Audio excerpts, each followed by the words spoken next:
Okay, we are recording, and since this is New Year's Day, we're going to watch a tree drop. We didn't make it at Times Square for the ball. We're going to watch it drop a tree. And this is a black oak that has been dead for about 2 years now. And we're hoping it has good dry wood up in the top. It's got its forks into two, and one of those forks has a monster limb coming off of it. It's got a lot of lean that way, which you'll see when Susan's up the hill filming it from the side.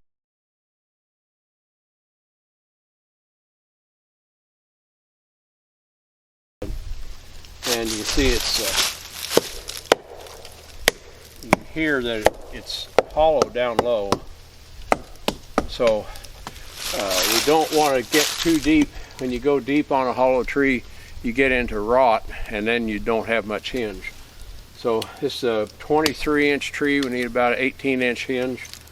And if you look down low here, you see we got fence wire.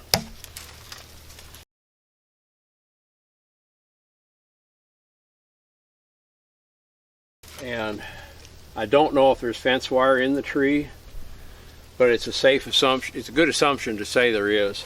And if we look here, we have a scar. That may be where there was barbed wire attached to the tree. So we're gonna get above that. I need an 18-inch long hinge through there.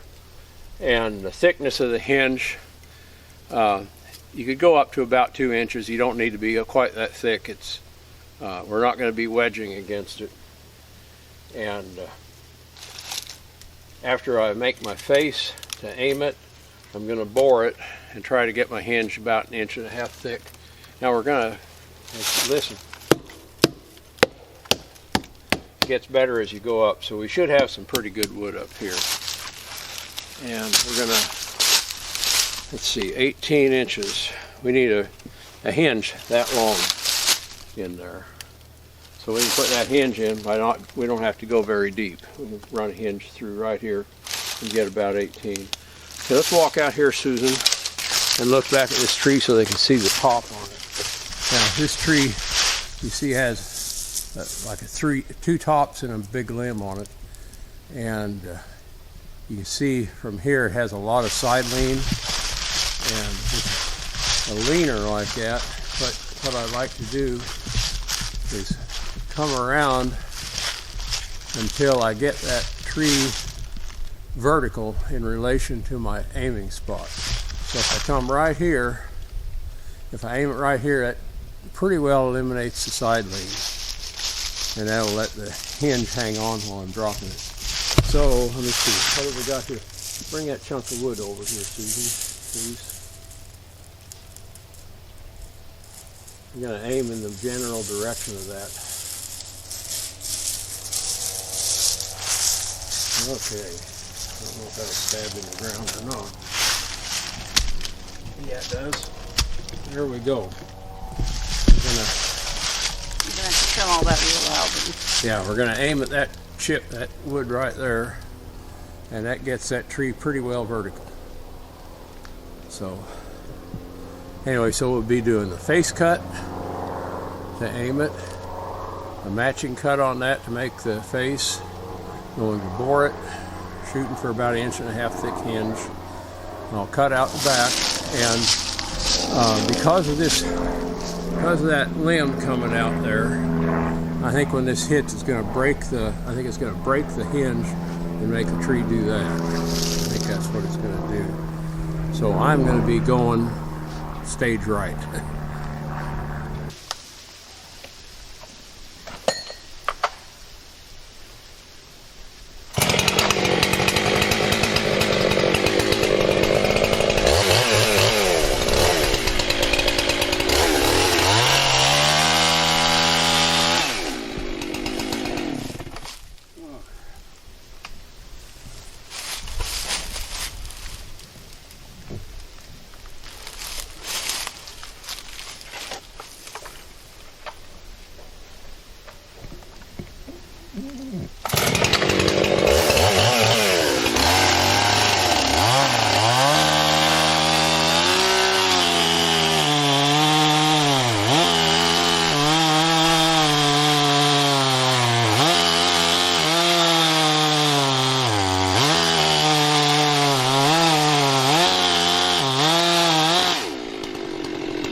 get a shot of this before I cut her out.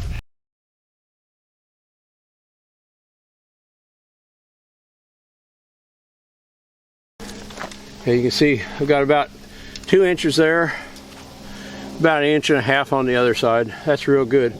So what I'm going to do now is fire it up and take it out the back.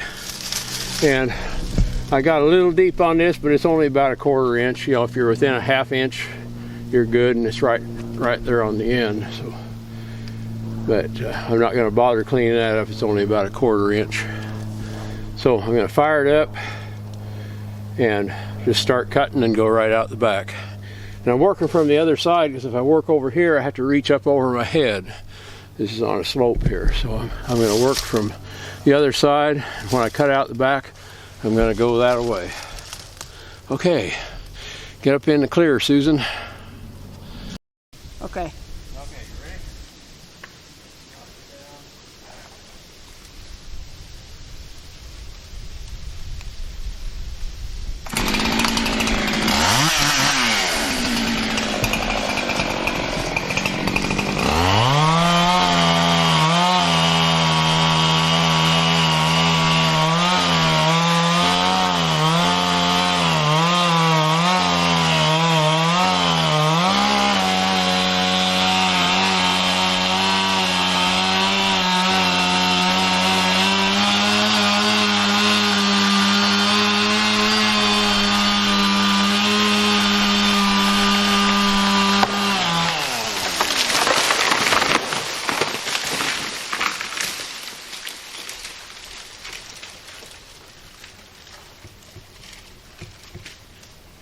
Boy, that made a noise.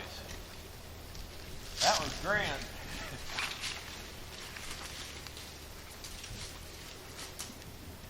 Okay, you want to come up and look at the stump? Here, I'll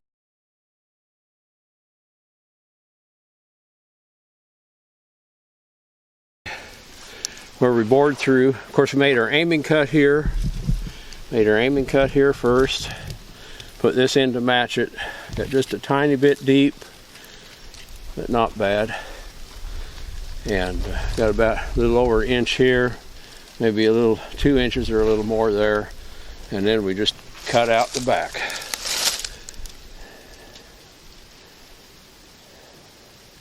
And you can see it didn't let go till it got here. That's amazing. You'd think it would have let go a little sooner than that, because this is sapwood out here and it's punky. But when it let go, it really went fast. So anyway, now we're going to go out here and start cutting up some of that top wood for the wood pile. And I've got to cut those chunks up that are crossing our path. We've got to have our path clean there. So we'll do that. But primary thing, we're going to cut some firewood. Susan says, put my visor up so you can see my runny nose. Okay. Thank you all for visiting. There's our lovely photographer. We'll catch you all later. Bye-bye. Well, we've got our mostly disassembled on 2 tanks of fuel. Ran a tank through the 385 and ran a tank through the old 272, and you can see I'm right up to the tail end there.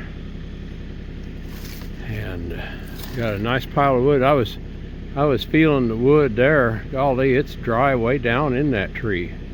So I've got nice dry wood here. Bunch of nice dry firewood. Getting down towards sundown now, so I've got some other chores I've got to take care of. Anyway, first thing tomorrow will be move these things out of the path, get them to the house and split them and stack them. Then I've got a bunch of treetop wood over here. A lot of that won't need to be split. Then after we have the path open, get the tractor down here and push all this these limbs into the woods. And I don't see any stain in that stump, so we can cut that stump on down lower too. But anytime I am suspicious of wire, I like to stay up above it. I don't want to get into wire and wreck a chain, have to file a bunch of it. But anyway, boy, it went really well. it held until I was almost out of that tree. You know, you always wonder about it, when's it gonna pop. And oh, we always get people saying, why don't you file your saw? Boy, look at those chips. Those saws are pulling chips. Here's a little bonus for you. This is, you know, just a little over 100 yards away. We've got, I can see 10 deer from here. We've been down there running chainsaw, ran 2 full tanks of gas through those chainsaws, and here we got our deer family right up here. They'll be down there looking at all the sawdust tonight. I've said for years, if you want to sneak up on a deer, fire up a chainsaw, set it by your truck, and go out to where you want to hunt. And those deer do not run off when there's a chainsaw. I can't figure that out, but they figure if you're making that much noise, you must not be a problem. Anyway, yeah, that's one of the babies. That's her sibling. That's a yearling from last year. Those two right there. That's a yearling walking and the baby behind her. They've been hanging with Mama all year long. We've been watching them. Okay. Bye-bye again. We'll see you later.